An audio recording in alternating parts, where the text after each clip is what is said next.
Look, this apartment is the latest trend, the Rikuji specification.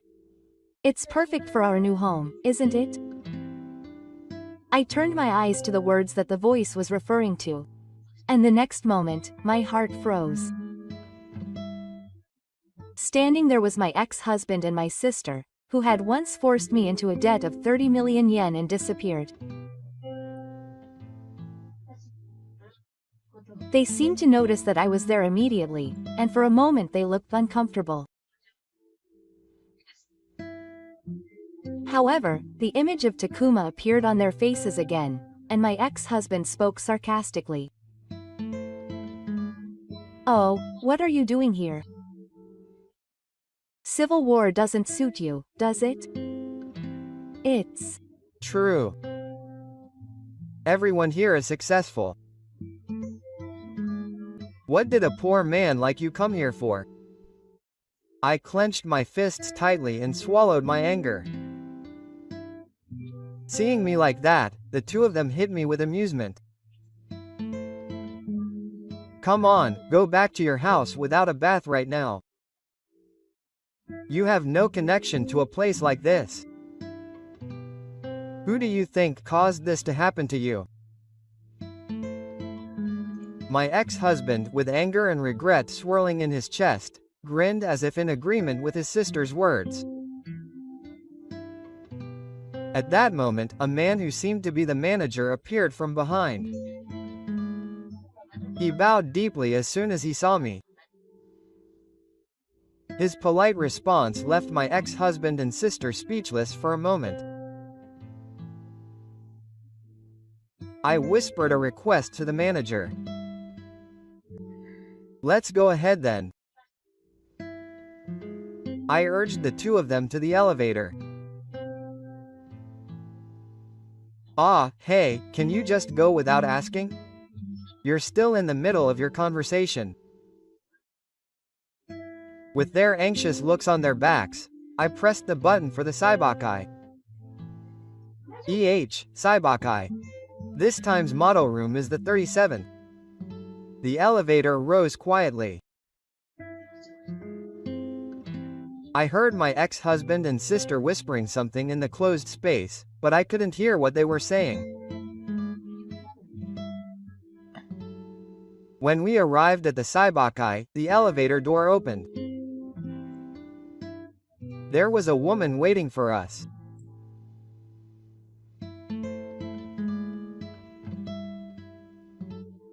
Matsuda. I live alone now. In front of me was a window with soft curtains. The afternoon sunlight shining through the gaps brightened the entire room.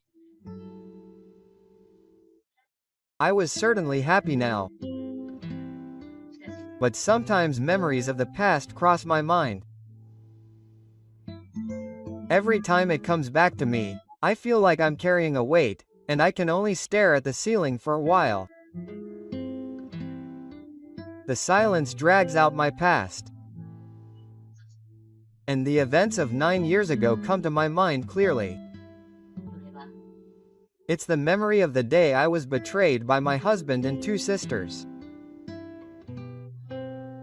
My husband, Daisuke, worked as a sales manager for a client of the company I used to work for. On the first day we met, he looked me straight in the eye, smiled, and handed me his business card. He said in a bright voice, "I look forward to working with you." I liked his cheerfulness, and I greeted him back cheerfully. From that day on, we started talking more. During breaks in meetings and on the way home, he often talked about his beau.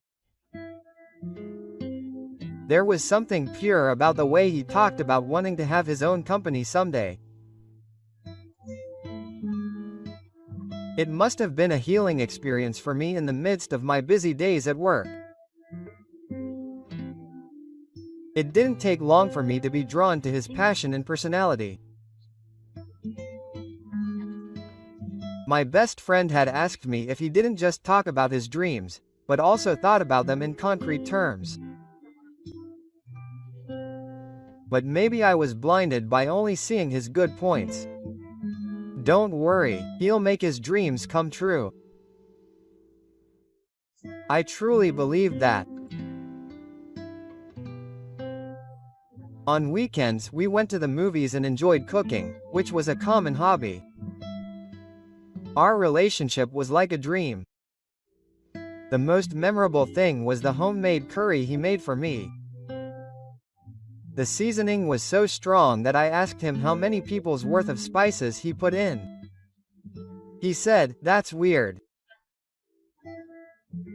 He looked troubled and said, "I'm sure I followed the recipe exactly, but I'm sure I followed it exactly." Even such mistakes were amusing and we both laughed. There was no ring or bouquet for the proposal. He just told me, sitting on a bench in the park, that he wanted to build a life with me.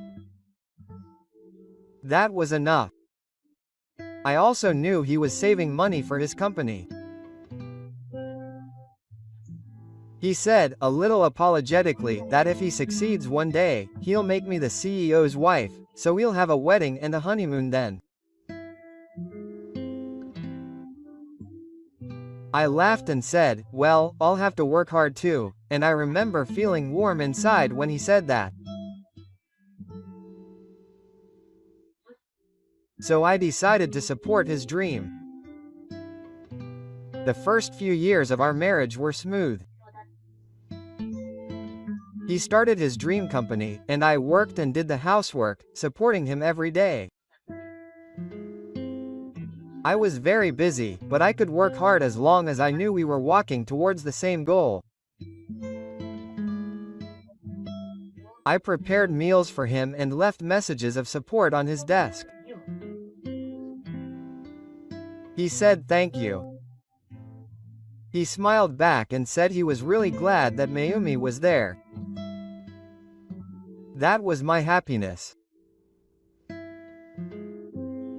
However, in the third year of our marriage, his company fell into financial doubt. While my anxiety grew inside me, he didn't seem to care. I heard that Masatachi wasn't doing well, but are you okay? Oh, it'll be fine. Once the consultation we're working on takes shape, we plan to expand at a rapid pace. He just kept repeating such optimistic words. Still, I wanted to believe in his dream, so I gave him all my savings and even took on debt in my own name to support him. Around this time, I had another source of worry. It was my younger sister, Saori. Saori has always been a bit brazen. But we still relied on each other. Our parents died early, and we were distant relatives, so we were two sisters who lived desperately in an institution. Even so, Saori's habit of being jealous hasn't changed since she was little. For example, my favorite white bag that I bought for the first time with a part-time job when I was in high school. I was poor, so I kept using the bag I bought so long ago until it was worn out. I was finally able to grow taller with the money I earned myself.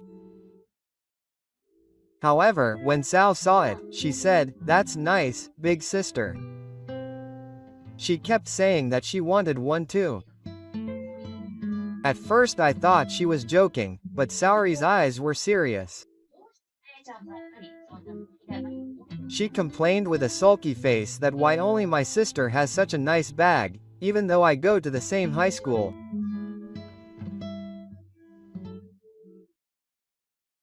At that time, I hesitated for a moment, but I thought that I should give it to her because Saori looked sad and I was her sister, so I handed her the bag. "Here, Saori, you can use this. But please take good care of it." Sal's eyes lit up and she said, "Thank you, big sister," and hugged the bag. After that, I rarely saw her using it, but I thought it was okay because Saori looked happy. There was another incident. When I started living alone to go to college, Sao came to visit me. As soon as she entered the room, she laughed and said, "Wow, you live in such a big room, that's unfair," and jumped on the sofa after taking off her clothes. After that, I wanted to live in a room like that too. Oni-san started saying that she could take a look at my clothes one by one, and opened the closet without permission.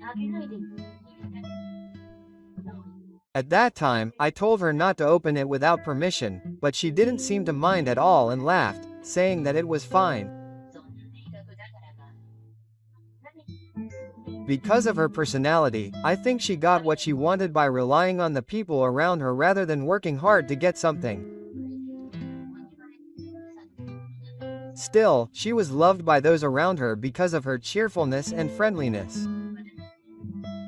I was a little envious and strange about that.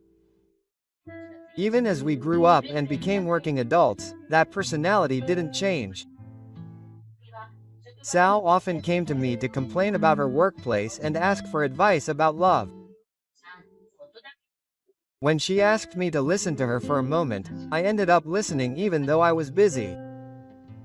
I'm so lucky, Oni-san. My work was going well, and I had a kind boyfriend.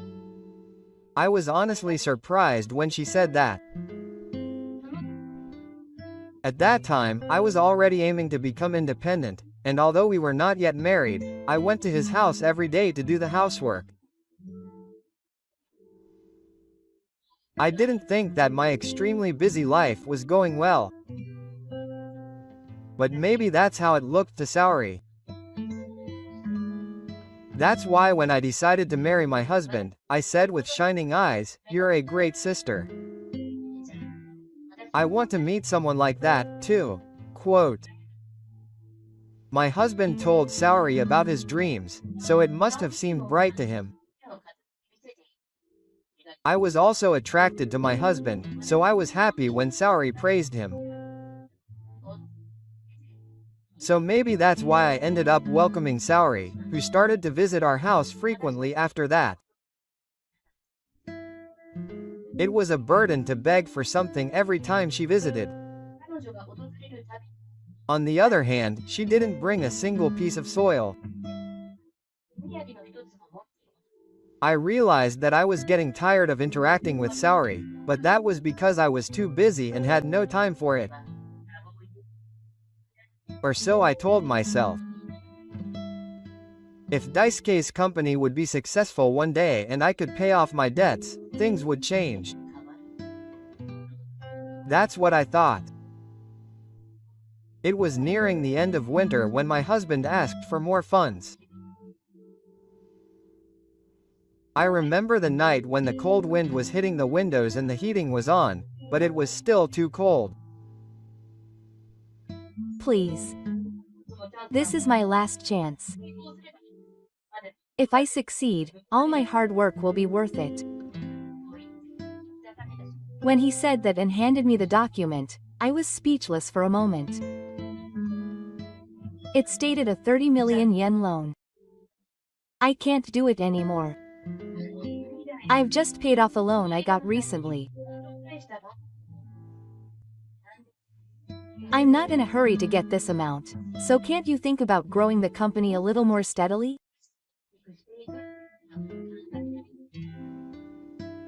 In response to my persuasion, Daisuke immediately shook his head and shook my hand. No, now. If we invest now, the company will definitely recover. Then we can pay off this debt right away. So please. This is really the last time. He has said that up until now and made me take on debt. Still, it doesn't seem to be going well. However, there were tears in his eyes as he persuaded me, and in the end I decided that this was the last time and believed his words.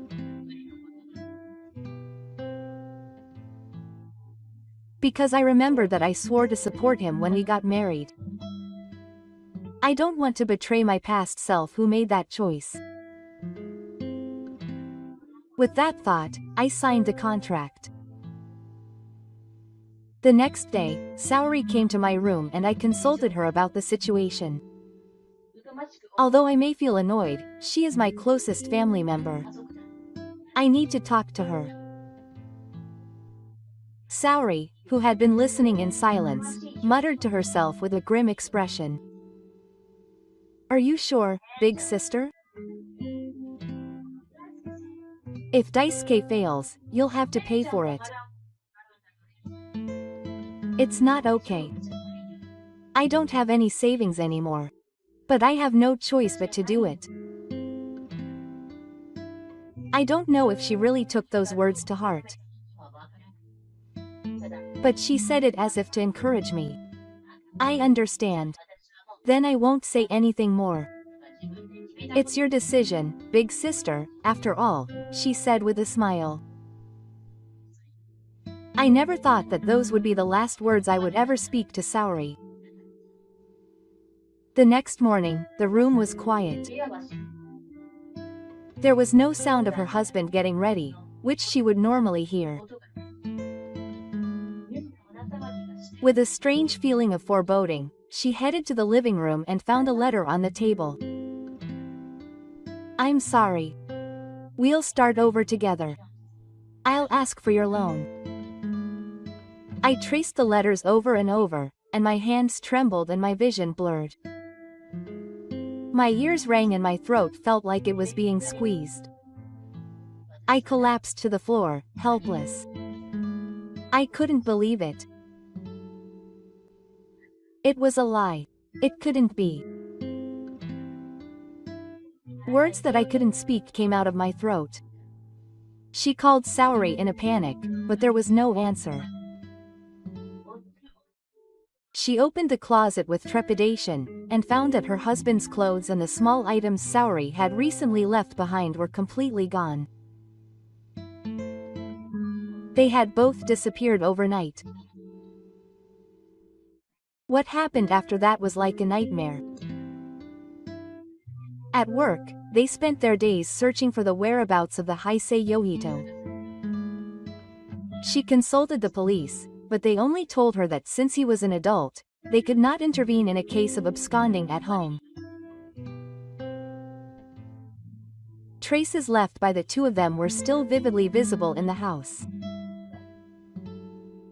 A rubber band in Saori's room had fallen on the sofa, and her husband's used ballpoint pen had been placed on the bridge of the desk. Every time she saw them, her heart felt like it would burst. She immediately began paying off her debts. When she checked her bank book, she realized that the little bit of savings she had left had also been withdrawn. Daisuke must have taken it. In order to pay off the debts, she began working full-time during the day and doing part-time jobs at night. But what she couldn't get out of her head were their smiles. Her husband Mommy told her that she was really glad he was there. Memories of Sao, who she had lived with as her only family. She didn't know how much of what was a lie and how much of what was true at that time. Why did I do what? That's right. Even if I mutter, silence comes back. The room I was left in was too big for one person. Then one day, I was shocked when I saw my face reflected in the mirror. There were deep bags under my eyes and my face was thin. I looked like a completely different person compared to 9 years ago, but it was at this moment that I realized that I had to change. The days of paying off my debts continued to paint over my entire life. The debt left by my ex-husband did not end with 30 million yen. As a joint guarantor, I also had to shoulder part of the debt his company had. Every time I glared at the bill, the red numbers attacked me. But I didn't run away. It's important to live honestly. The words my mother said when I was a child now felt like chains binding me, but I still wanted to believe that my mother's words were correct.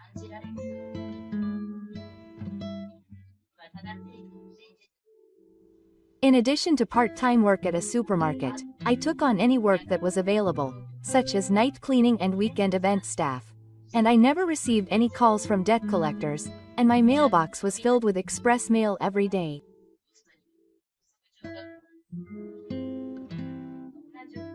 The situation made my mind go haywire, but I continued to work. Why did this happen to me? That question tickled in the depths of my heart, and I lost my way no matter where I went. It took me 9 years to pay off my debt, but I couldn't say that it left any scars.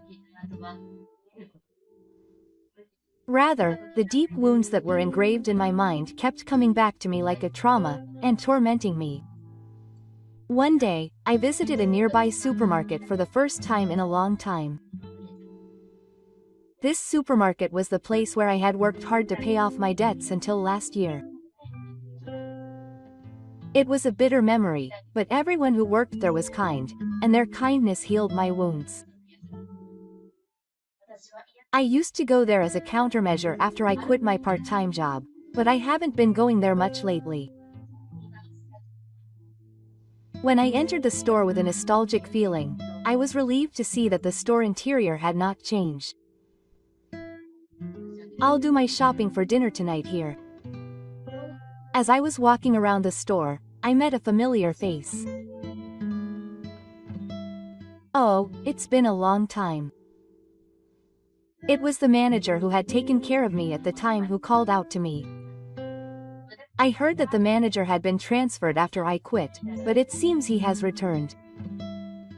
His gray hair looked hungry, but his gentle smile hadn't changed.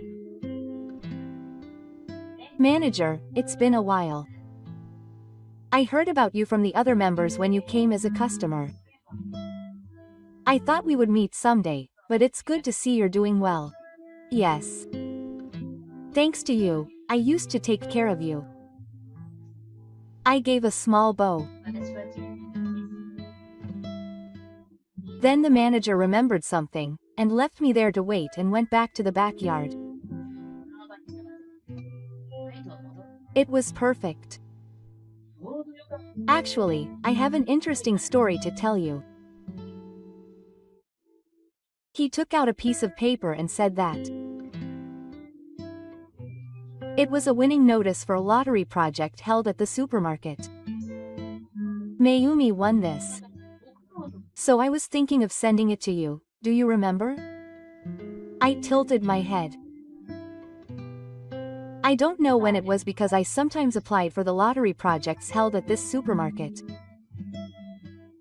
No, I don't remember. Maybe it was a shopping prefecture or something.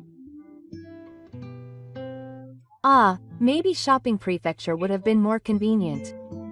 Actually, I won a free invitation to the Tower Mansion Civil War. I couldn't help but open my eyes. A Tower Mansion. I wonder if I applied for something like that. Maybe it was revenge or something. Maybe. I was confused and accepted the plaque that was offered to me. So what should I do? Why don't you say it while you're here? This kind of thing is a nice change of pace. I hesitated a little at the words, but I couldn't ignore it in front of the manager who was cheerfully proceeding. I understand. I'll go since I've come all the way here. Yes, I have to come. Go, let me know what you think when you see it. I felt a little warmer in my heart when I saw the manager's satisfied smile for the first time in a while. On the day of the Civil War, I put on a thin cardigan and headed to the designated tower apartment. The tower apartment towering between the buildings seemed to be a symbol of wealth. When I pushed the glass door at the entrance, a hotel-like entrance spread out and a uniformed guide greeted me with a smile. Welcome. Thank you for coming today. Yes, thank you for your help. Many participants had already gathered at the gorgeous entrance, and the area around the reception was noisy. As the receptionist handed me the certificate and confirmed my name, a familiar voice jumped into my ears. Look, this apartment is a luxury model that's in fashion these days. It's perfect for our new home, right? I turned my eyes to the words that the voice was referring to. And the next moment, my heart froze. Standing there was my ex-husband and my sister. The two were in the lobby of a tower apartment building. They were acting as if they were potential buyers to the staff. My ex-husband was dressed in a neat suit, and my sister was wearing a flashy dress, and they looked like successful people, at least in appearance.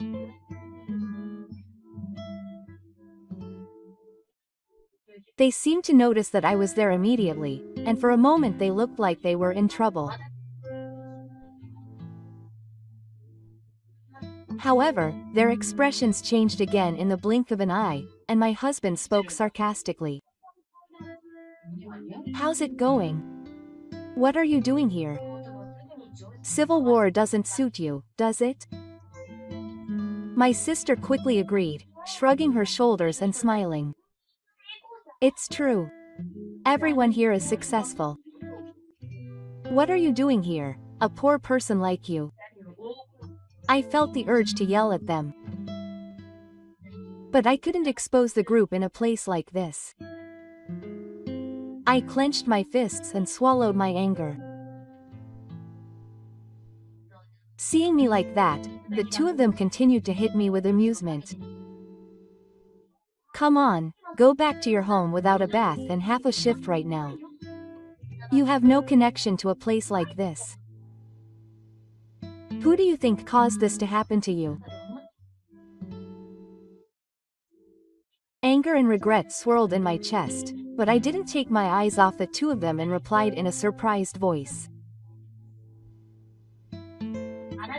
I've paid off all the debts you forced on me. It's the result of living honestly. My sister snorted at those words. So what? You can't become a successful person, right? In the end, you're still a loser. My ex-husband also grinned as if agreeing with my sister's words. I felt a sense of being squeezed by his attitude. At that moment, a man who seemed to be the manager appeared from behind. He confirmed my invitation and bowed deeply. Thank you very much for coming to this trip to the Civil War. We will show you around. My ex-husband and sister were speechless for a moment at his polite response. They looked surprised, but soon started to make sarcastic remarks. I guess it was just a lottery win. What's the point of visiting something that doesn't suit you? Really? Do you know the wording? I whispered to the manager without echoing what they said. He looked surprised for a moment, but he quickly nodded and left the place to tell the people gathered at the Civil War party about today's schedule. Well, let's go ahead. I urged the two of them to the elevator. Hey, are you sure you want to go without asking? We're still in the middle of talking. With their anxious looks on their backs, I pressed the button for the Seijokai. Seijokai? This is the 37th model show. The elevator rose quietly. In the closed space, I heard my ex-husband and I talking about something, but I couldn't hear what they were saying. However, it was clear that they were interested in me. When I arrived at Seijokai, the elevator door opened. There was a woman waiting.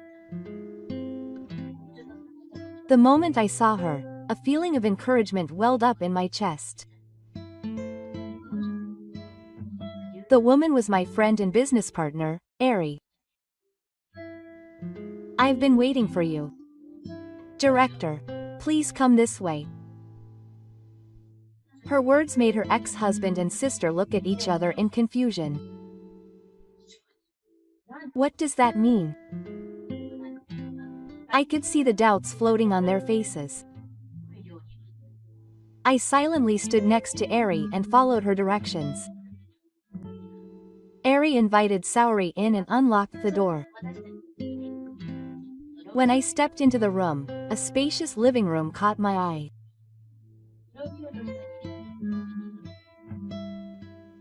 The panoramic view that spread across the entire window shone beautifully, and it was a space that truly embodied luxury, but Ari, who was such an easy person, gave her ex-husband and sister a cold look.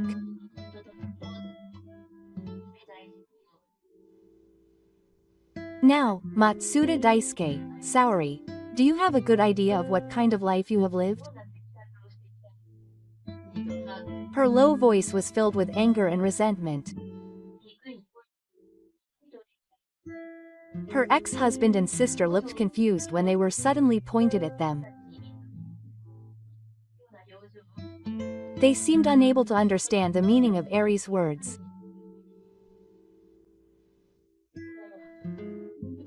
What does that mean? We came to a civil war party, but what is this? Ari operated the tablet in her hand and held up the screen to show off.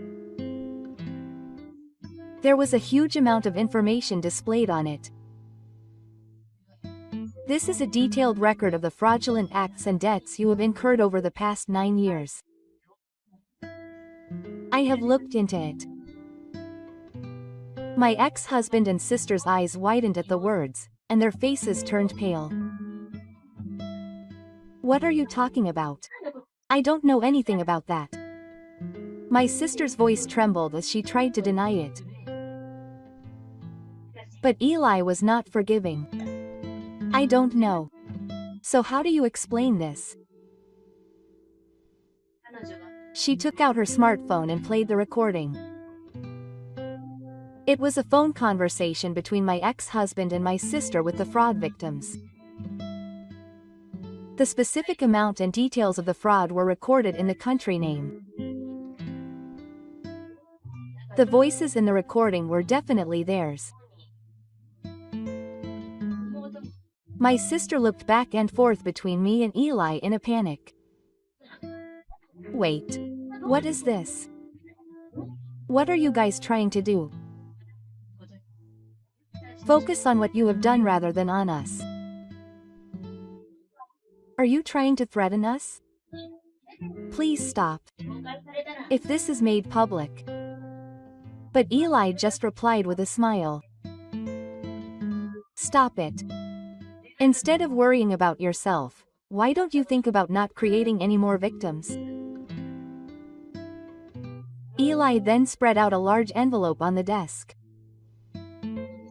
It contained a list of the victims.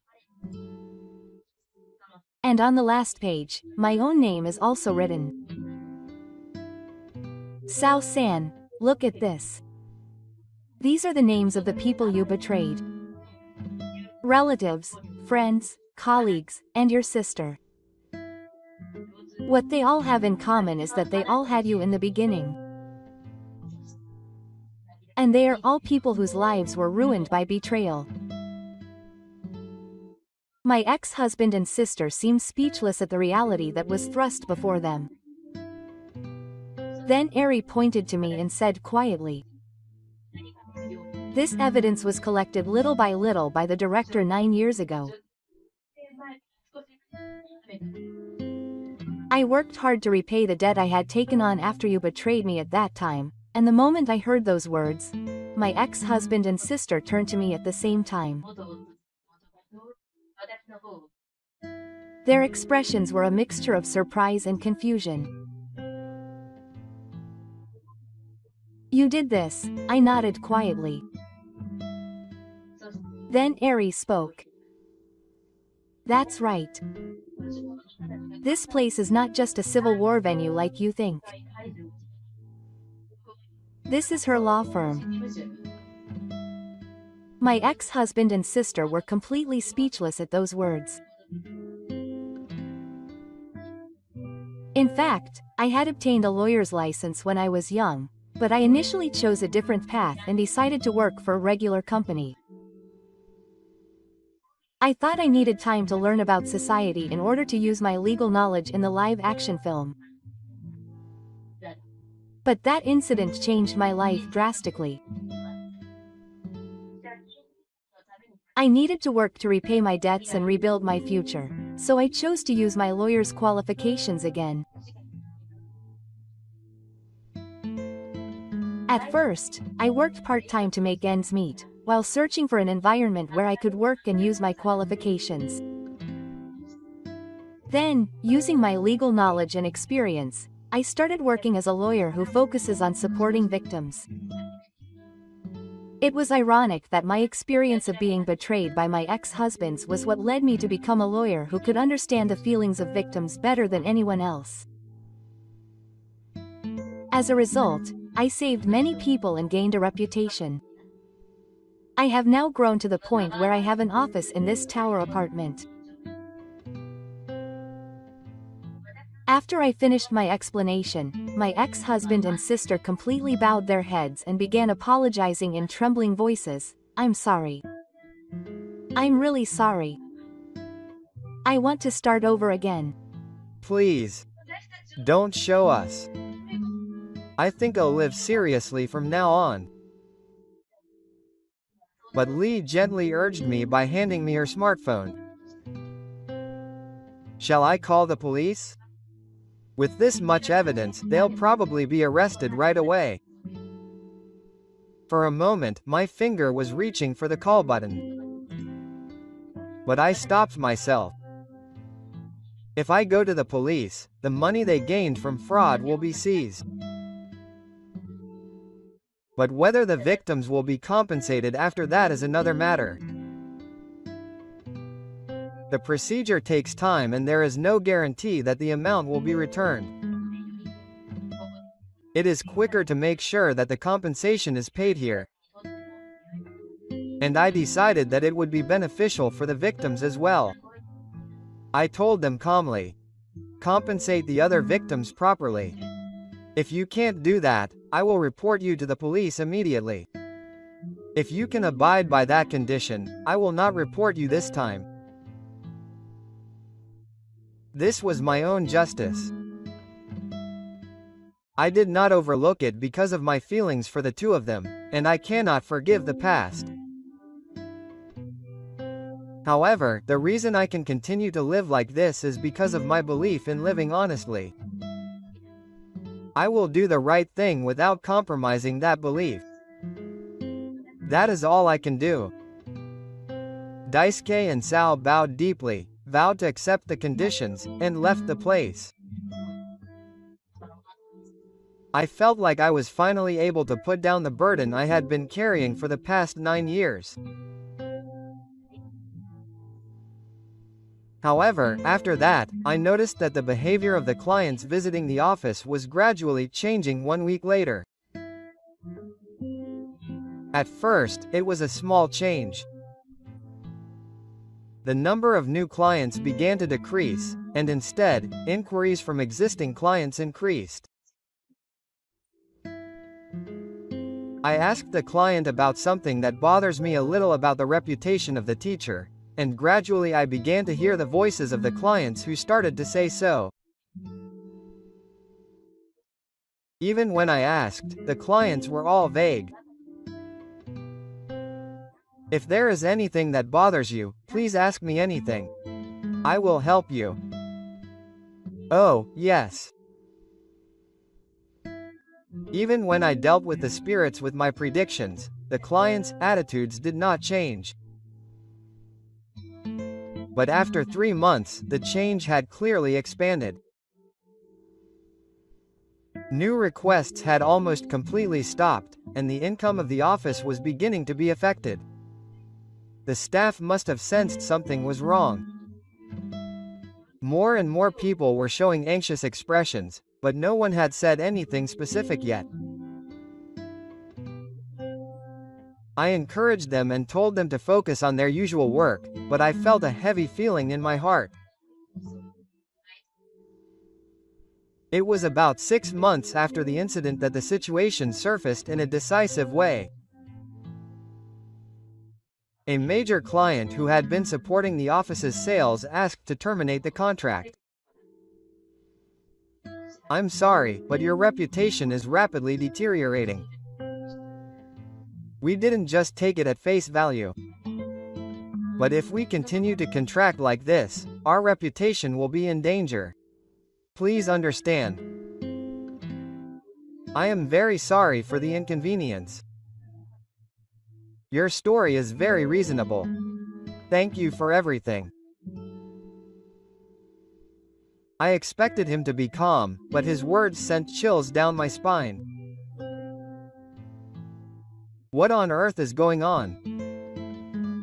I investigated to find out the cause of the situation. I was shocked by the facts that came to light. My ex-husband and sister had been making slanderous comments about me, such as, "That lawyer is unfairly demanding compensation.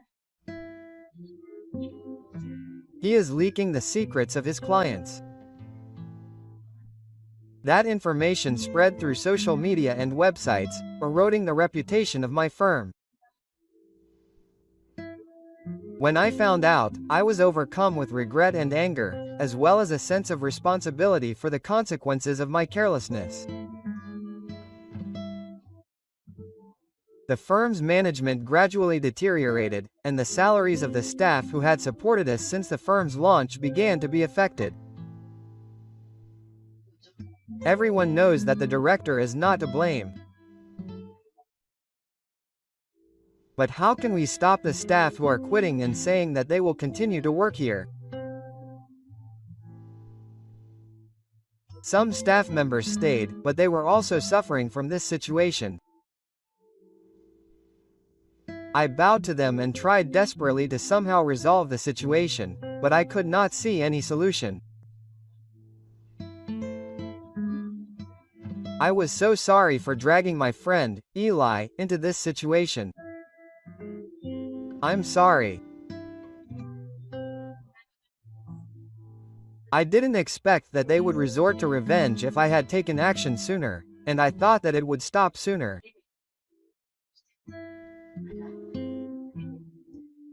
I was responsible for this carelessness.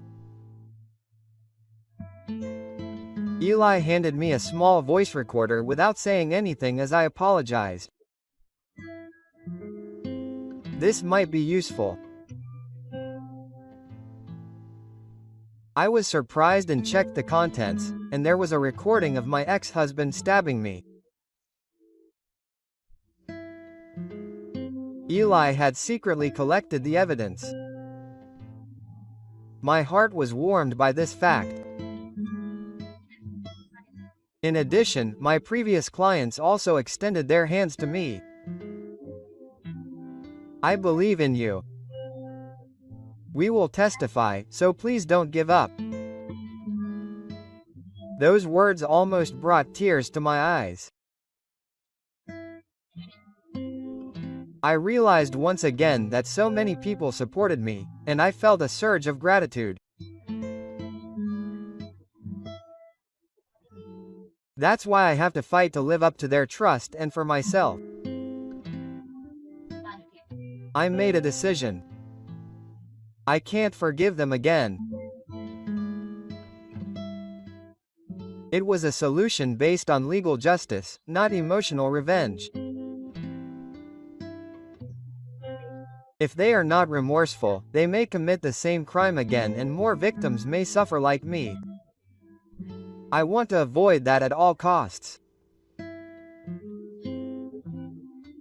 I decided to pursue both paths at the same time, reporting to the police and filing a civil lawsuit for my honor. The police must have contacted them immediately. A few days later, my ex-husband and sister came to my office. "Where is Mayumi? Please let Mayumi in right away. Please. We want to let her in and talk to us, my sister." The office reported the situation to me. However, I have no intention of letting her step over this floor. Don't let her in and make her wait. I'll go. I made up my mind and went down to Aka, and they were approaching the receptionist without even noticing. Be quiet. Where do you think I am? I'm glad, sister. I thought you wouldn't see me. Don't call me sister. I shook off Saori's body, who was clinging to me. Saori made an exaggerated gesture as she fell and cried, "Don't say that." Single quote. The loud voices of Saori and Daisuke echoed through the gorgeous entrance. "Please. Think about it once more. I'll apologize. I'll pay you." We were so upset that we did something terrible to you. But we truly regret it. We'll change our minds from now on. So please.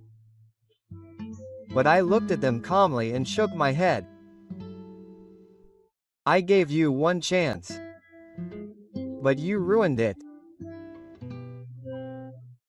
This is the result of your actions, and no one will help you anymore. I said. My ex-husband and sister were on their knees on the polished floor of the apartment, crying and prostrating, but I left them behind. From now on, the police will pursue their responsibility in a way that they should scold. My responsibility is to rebuild my place. I'm no longer interested in their lives. I returned to the tower apartment planning meeting. After that, my office was an area staff. And thanks to the efforts of past clients who cooperated with me,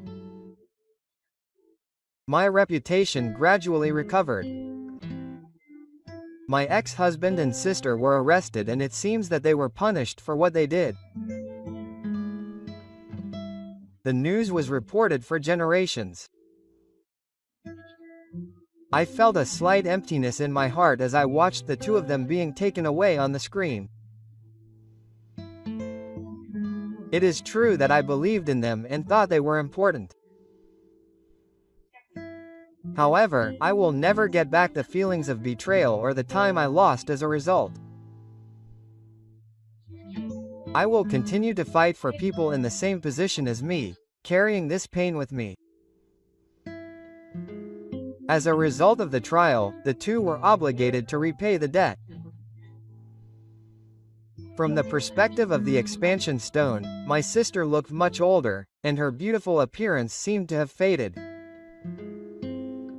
It's all that man's fault. I was just deceived. I am a victim, too. That voice echoed in the clear sky and did not evoke any sympathy from anyone.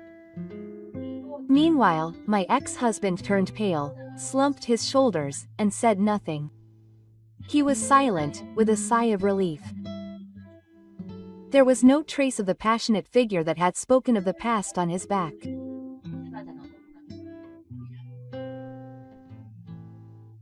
I will no longer be involved with them.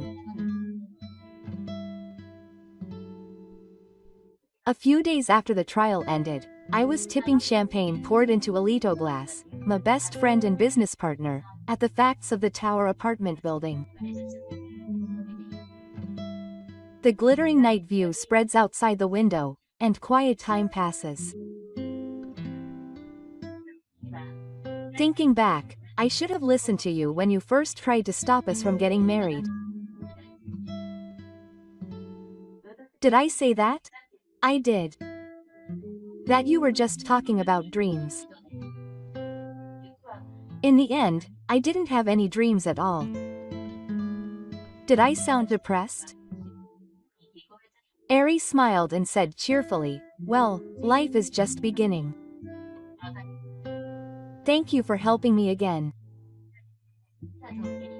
It's all thanks to you that I've come this far. I'm so glad you were here." I put my glass down and turned to Ari again. Ari smiled softly and said, "Stop it, be serious. And you know, the reason I wanted to help you was because Mayumi didn't give up. It was your own strength that got you through those 9 years. I was just walking alongside you. No matter how hard it was, Mommy was cool for living the right way." I felt my heart warming at those words. I hurriedly tilted the champagne to hide my embarrassment and the tears welling up. Ari poured more into the empty glass, saying that it was okay to drink at that pace. Even so, I still remember it and it hurts, so I probably won't forget it. Because of Mayumi, I want to accomplish something bigger from now on. I want to use the time I've been stuck in the past to create a future. Ari will cooperate with me. Let's continue to do this together. She nodded to what Mayumi and I said. My new dream is to use my past experiences to help people who are in similarly difficult situations. I've supported victims of fraud up until now, but in the future I want to support women's independence and help them get a new start. To create a system that supports people who cannot speak up in society. That was the future I wanted to achieve now. I am who I am now because there were people who helped me. So next time I want to help someone. Everyone I met, including the area, the office staff, and the people I worked part-time with, was warm. I was surrounded by their kindness. That's why I lived without being suspicious of people. There are bad people in the world, like my ex-husband and my sister. But on the other hand, there are also people who sympathize with people's pain and extend a warm hand. This world is not a lost cause.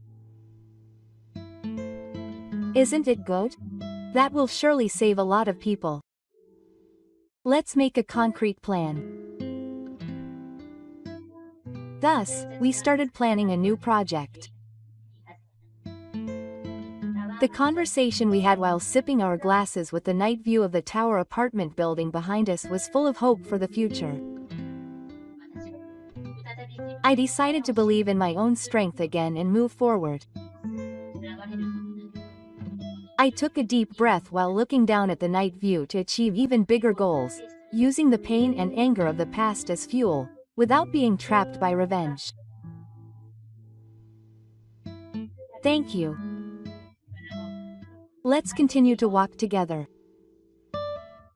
She smiled and nodded vigorously. And we took a new step towards the future. Today, at the New Year's party where all the relatives and children gathered, Rai, the teacher, started handing out New Year's money to the children. 56 people lined up, and she beckoned my daughter to come over with a smile. I was a little impressed that she was able to give the money to everyone, even though she always teased me. The children in front of me took turns receiving the cute envelopes, and they finished them off with smiles of thanks. My relatives were smiling and saying, "That was good for me." When it was her turn, she suddenly looked at me and laughed. Like a snake about to swallow its prey. The New Year's money is only for the family. Your daughter, who is someone else's, is enough as a scattered god. And she placed a piece of scattered paper on the palm of her small hand. Ko's mouth gradually trembled, and tears like raindrops spilled from her big eyes. I cried. It's good that you can use the Kai god. Rai insulted Ko while laughing. The sight of the human bag broke. I can't keep quiet after my precious daughter has been hurt and made a laughing stock. I can't bear it anymore. I told her coldly, more than I had ever done before. Then this house is for our family only, so please leave, Auntie. The air went quiet as if a stone had been thrown into the water. I was waiting to see what kind of attack Rai, who had come to her senses, would launch under her red face, when an unexpected person stood up.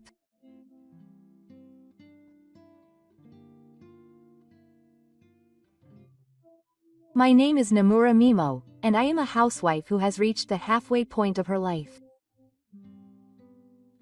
I currently live with my husband, Koji, and our daughter at the family home. On my way home from school, Ko pops out of the glass window at the entrance to the family home. "Mom, can I play with my classmates today?" I happened to be passing by and smiled, saying, "Welcome home. I told you to show me your homework and school handouts before playing with your friends. You don't have any today. That's fine, right? Let's all go to the bear in the forest." The bear in the forest she was talking about was a nostalgic candy store in the neighborhood. She looked up at me as if she couldn't wait. "I got it. I'll be back before it gets dark. Be nice to everyone." When I said that, she lit up and said, "Yes. I'm off," and ran off. The sight of her walking with her friends looked pure and precious. As I saw her off, I turned my eyes to the inside of the shop. The walls were dusty and stained in places, and the pipes were covered in oil. There were many machines making loud clanging noises. The Nobori family had been running the town for many years, and I and the construction company had taken over the business. They mainly pressed metal and processed it, which sometimes involved danger. It wasn't a very busy place, but they lived a happy life working steadily. In the office, the construction company was working silently, and at the desk behind it, my father-in-law, Ichiro Nomura, who set up the company, was quietly looking over some documents. Then he quickly got up from his seat and started working on something in the workshop. He also worked silently and finished the processing work in no time, so I realized that experience is a tremendous thing. Ichiro's hands were covered in wounds. They were also dirty with oil. My mother's work clothes were also dirty and quite worn.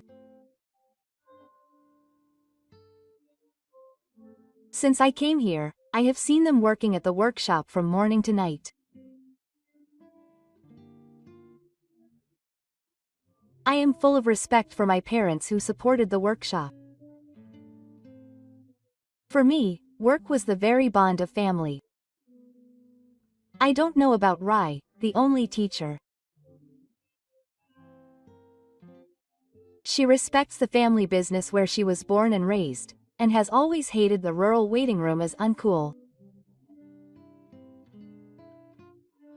She has always liked flashy and trendy things. It's not surprising that she donated money to this workshop. Ichiro, who was arguing that there was no money, seemed to have already given up on something. He always said that the construction was inevitable because it was his sister, and tried not to get involved with his real sister. Naturally, I thought that Rai would not want to get close to this town, but surprisingly, she often shows up here. Every time we turn something down, she comes back on time and repeats various condescending remarks. Oh, it smells of oil, and the walls are worn out. She makes a show of pinching her nose with her index finger and thumb. She wears high-heeled pumps and a tight skirt. All of the feathers on top seem to be from high-end brands. You two are really good at this. She walks into the office, her heels clattering as she watches me and the construction work. I knew that she was estranged from us because we took over the family business. It became a big deal when the relatives gathered around Oben. When the relatives gathered together, it was inevitable that the topic would come up in the town. All the relatives praised us, a young couple, for doing a good job of promoting the town. Koji looked a little embarrassed and bowed his head, muttering to himself, and said modestly that it was nothing like that. Next to her, I was smiling back with joy and embarrassment, but Rai-san was the only one who looked bored and turned her mouth down. What? A country town with a smell of oil is nothing. In an instant, the sharp insults of the famous disappearance came pouring out. The expression of the relative was small, and no one stopped her from speaking, but I was the only one who stopped her.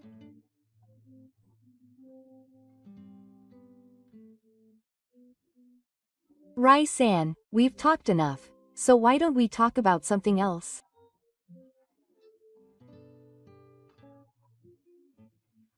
After that, we changed to such famous topics as one of our relatives went on a trip, or saw the pandas at the zoo. She probably didn't find that interesting. Since then, she has even started to harass me and my family, making us look poor. She has already married, left home, and is now calling herself Yamaguchi Osamu. Her husband, Kei-san, is a wealthy man and works as the representative of a large company in the neighboring town. The two of them live in the neighboring town, so Rai-san should be materially satisfied and have no reason to belittle us.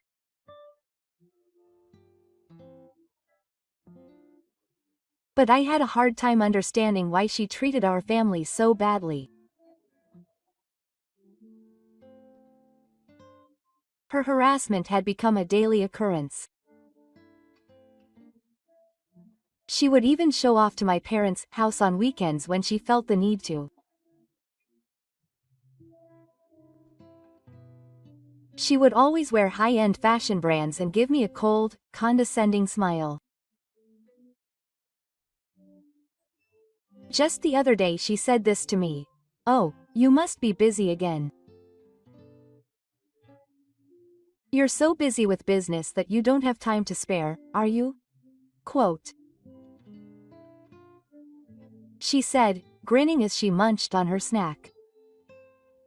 At that time, I was keeping the accounts for the construction work that I was asked to do.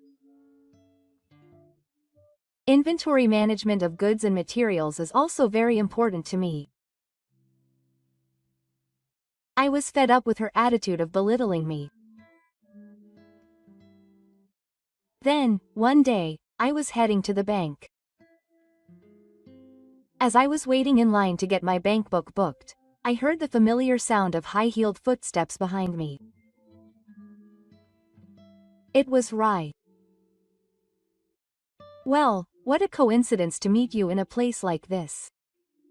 She makes so much money that she needs to be checked. With a creepy, evil smile, she looked down on me and said loudly. Her words were filled with the emotion of thinking I was poor. There was a bank with the same name in the neighboring town. Why did she come all the way here? There was no need to harass me in a place like this. The other customers and the ladies at the bank were looking at me, wondering what was going on. My face turned red with anger, and I hurried out of the bank. I went to Nagakicho later, but this time I was very careful of my surroundings, and I was in a dim light, wondering if Rai-san would show up, but I finished my valuable business. Because of this, I had to postpone my visit to the bank for a few days. I don't know how many hearts I have to be careful of even for small chores.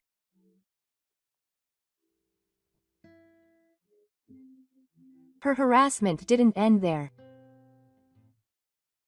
She was mean, or rather, she always responded in a very childish way. My daughter looked a little mature for her age.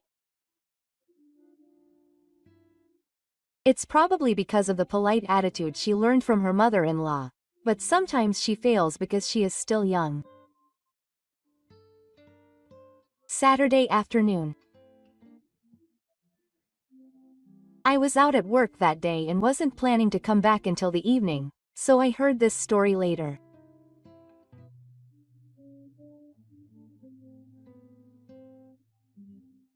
She had been doing her homework at home.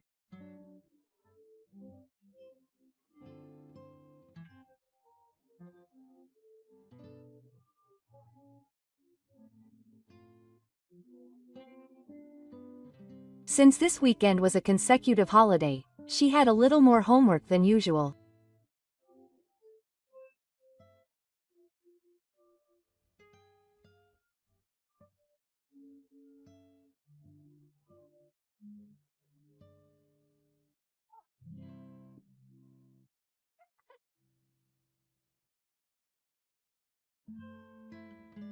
She was spending the day alone looking up words in a dictionary for her Japanese assignment when Lily came over.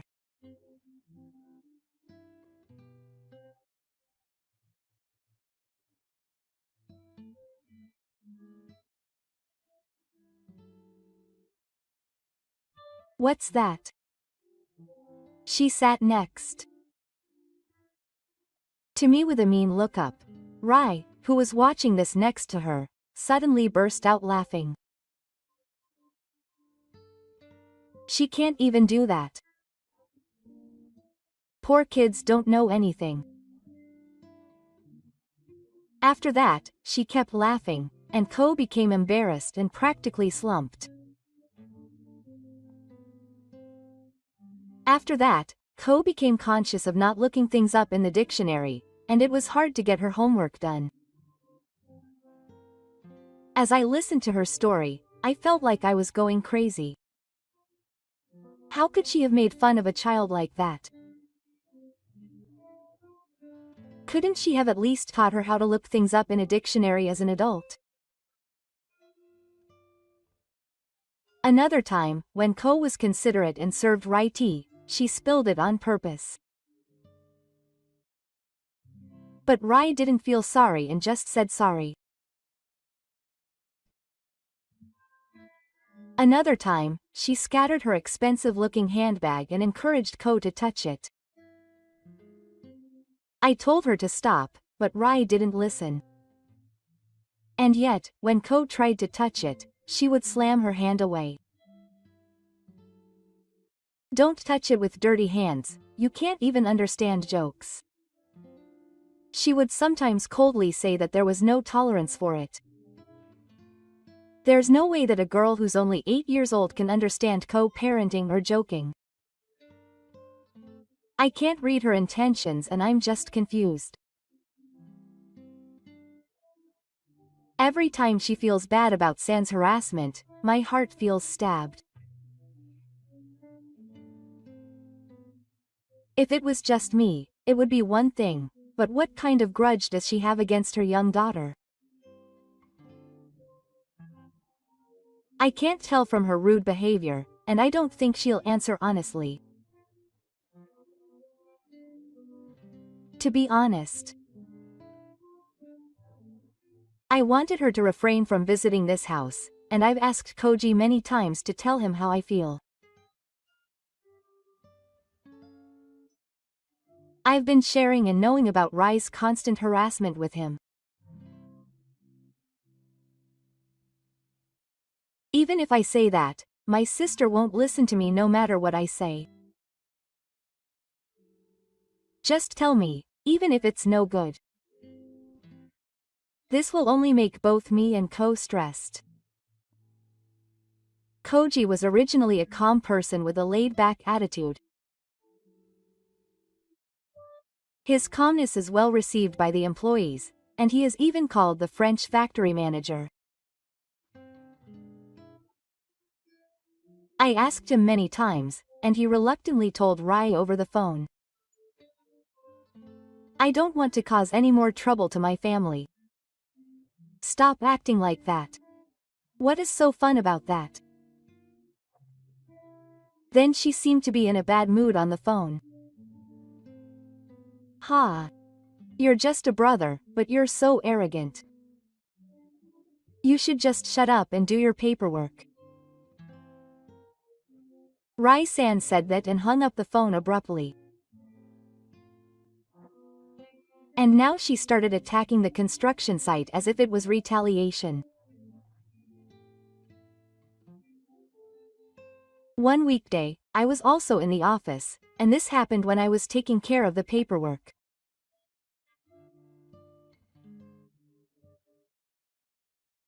She came into the office with a loud, clattering sound of her heels and stood in front of the construction site's desk. You're always working in silence, aren't you? What's that about? Do you know the expression, no time to spare? It's someone like you. I told her to finish the construction site in front of the construction site, as she giggled. It seemed that she had no hobbies other than harassment. Every time she came here and hurled hurt, insults, and other harassment, I felt uneasy and my heart was tightening. The same was true for the construction, and as soon as she found out that Rai had come, her expression turned sullen. No one other than her wanted such a tense relationship. Still, there was a reason why we continued to endure. In fact, it was her husband, Takashi, who offered to provide the other funds when we took over this town detention center. We need to help each other when we're in trouble. I still remember him saying that to me. However, he probably never thought that it would make Rai arrogant when he returned home. She acted as if she had invested the money, believed that her words had absolute power, and continued to make abusive remarks. Gifu was also indebted to Takago, so he couldn't stop Rai. After the construction called, he didn't say anything to her. All my parents-in-law and I could do was avoid talking about Rai and make sure she didn't see her face. While we were spending our time together, a year full of upheaval passed and the new year came. Motoha had finished praying with his family, and in the afternoon, a relative and a child were planning to gather at our house to say New Year's greetings. My mother-in-law looked a little worried as she looked at Ko. Since this is the main house, it is inevitable that Komori-san will come to this house when the relatives gather. Naturally, Katori-san will also meet her. Komori-san seemed a little nervous and wanted to hide behind me. Mom, can I stay in my room? I felt my heart weaken when I saw her frightened plea. However, I couldn't say that it was okay today. It's okay. We'll only meet for a little while, so Rai-san won't be mean to me. I bumped Komori-san as if to convince myself. No matter what, she wouldn't harass me in front of my relatives on such a happy day. I wanted to believe that. To invite the guests, I arranged the table with desi and carried the New Year's dishes. Komori-san also helped by laying out the futon here and there. Ichiro-san went to his favorite liquor store to give New Year's greetings and buy sake. My mother-in-law also made a big pot full of zoni and drew it. Soon, people started to gather, one by one. Among them were children of the same age as me, as well as older sisters and brothers. The children greeted me cheerfully and said Happy New Year, which made me smile. Since the venue was close by, they started playing in the outdoor play area, and I joined in. Their anxious faces from earlier were gone, and now they were running around without jackets. Children really are free. Thinking about this, I carried things around sloppily. When everything was ready and most of the relatives had gathered, Rai-san was the last to appear. As usual, she was holding a high-end brand snakeskin handbag and her heels were clacking.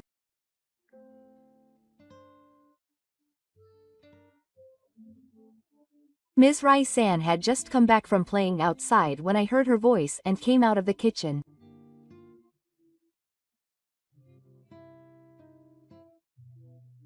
She was in high spirits like the other children, and laughed, "I'm home," but she said it in a snap. What? You're from the main family, but you were playing around drinking?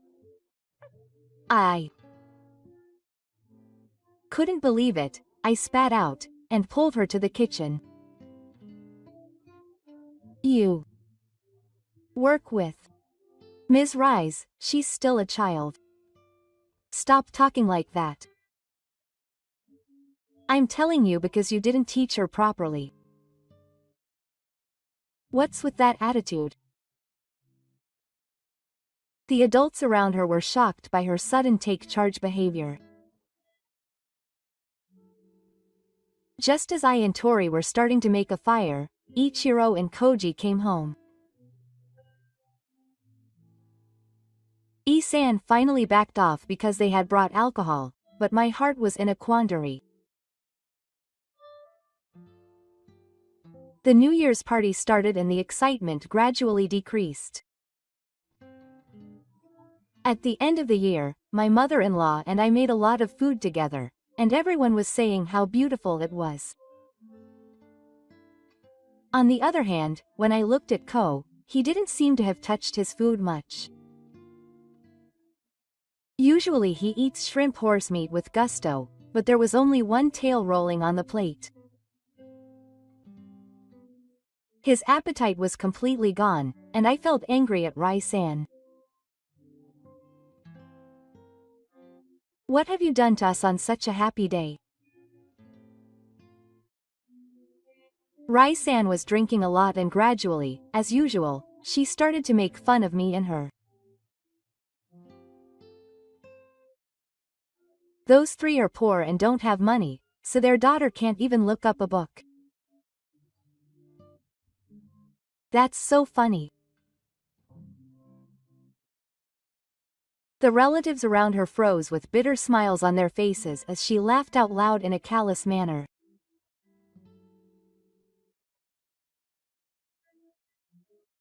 Realizing that she was the only one having fun, Rai-san suddenly snorted and turned away.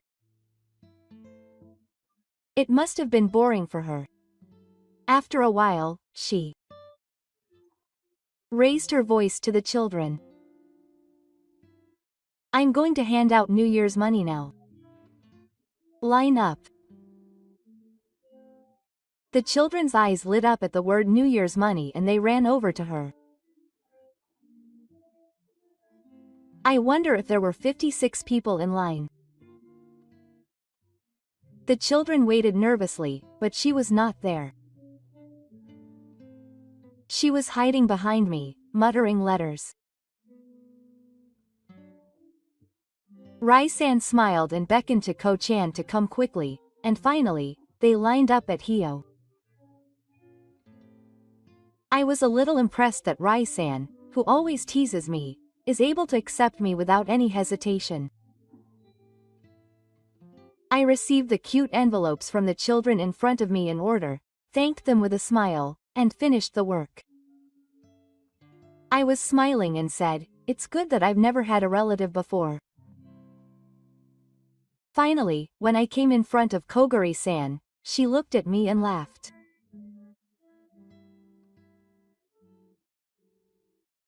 Like a snake about to swallow its prey. The New Year's money is only for the family,